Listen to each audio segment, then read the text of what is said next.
and welcome back to Cuckoo for Books. My name is Salva and today I'm going to be doing something different. I have not filmed book reviews or been on this channel for a year. In that year I've read books that I haven't shared or talked about. So I thought for this video I would do what I read in the past 365 plus days. So it's like one giant wrap up. First two books on my list. I reread the Harry Potter books. I do this thing every few years when I miss the latter books in the Harry Potter series. Like I really want to read the 5th book or the 4th book or the 7th book. So I say, to heck with it, I'm gonna start from book 1, and midway through I always lose steam. The same thing happened this year. I read it, lost steam at around the 3rd book, and now I don't know what I'm gonna do about my Harry Potter life. Next up on my list, I recently reread Royal Affairs by Leslie Carroll, a lusty romp through the extramarital adventures that rock the British monarchy. This is a pretty good gateway book into the whole English monarchy. I do love Leslie Carroll and her books. Next up is a book that some of you may recognize. It was the only book review I did last year. It is A Court of Thorns and Roses, of course, by Sarah J Maas. For those of you who don't know, this is a very popular young adult fantasy novel. I believe it is a Beauty and the Beast retelling. It's about a girl named Feyre who is taken hostage by a fairy named Tamlin, and romance ensues and curses. All the fun stuff you'd find in a fantasy novel or in a fairy tale. Of course, my year would not be complete if I did not pick up a Tamora Pierce novel. This is Tamora Pierce's Protector of the Small Quartet. It's her 3rd series in the Tortall universe. The Protector of the Small Quartet follows a girl named Kel. She's the first girl in a century, I think, who signs up to be a knight.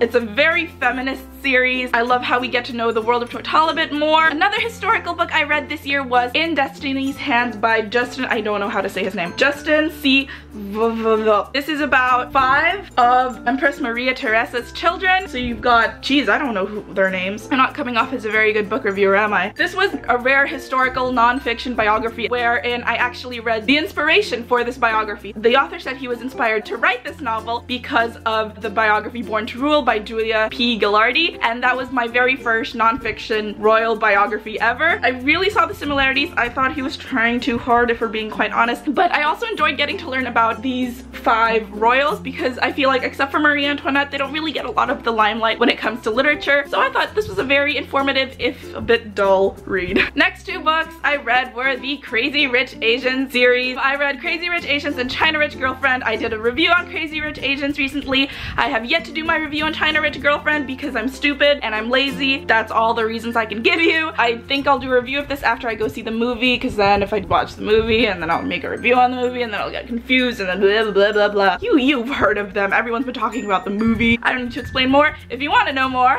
self-promotion, watch my review, guys. Next up, the only contemporary YA novel I read this year was One of Us is Lying by Karen M. McManus. 5 high school students walk into detention for leave because one died. Nobody knows who did it. I didn't really love it. It was less murder mystery than it was more of a soap opera kind of thing. It's something you'd see on the CW. The ending payoff wasn't as great or as amazing as I thought it would be. Another reread I did was Doomed Queens by Chris Walder. This is probably the cutest, most adorable, fun, hilarious, short, it's a quick read biographies you will ever read. It's a great book if you want to start getting into royals. I will show you what I really love about this. I've read this about 1 billion times. Illustrations made by the author herself. She's one talented chick. Next up, the only contemporary novel I read this year was Luckiest Girl Alive by Jessica Knoll. This might have been promoted or advertised as the next Gone Girl. Again, like with One of Us is Lying, yes, it was an entertaining novel, but the payoff at the end, they say that she has this huge big secret, and then in the end you're just like, still waiting for the secret, guys. Nothing I read really blew me away. Next book I read was Maybe This Time by C.P. Santee. This is a romance class novel. You guys know how much I love romance class. I love performing for them. I love reading for them. These are stories of love and second chances. I finished this in a day. I really enjoyed it. It makes you kilig in all the right ways. If you want, you know, a short novel to read to make you happy and joyful and kilig, I'd say pick up this book. I don't know how many print copies there are available. Shameless self-plug. You can check them out probably at Fields Fest in October. I will also be reading for romance class then,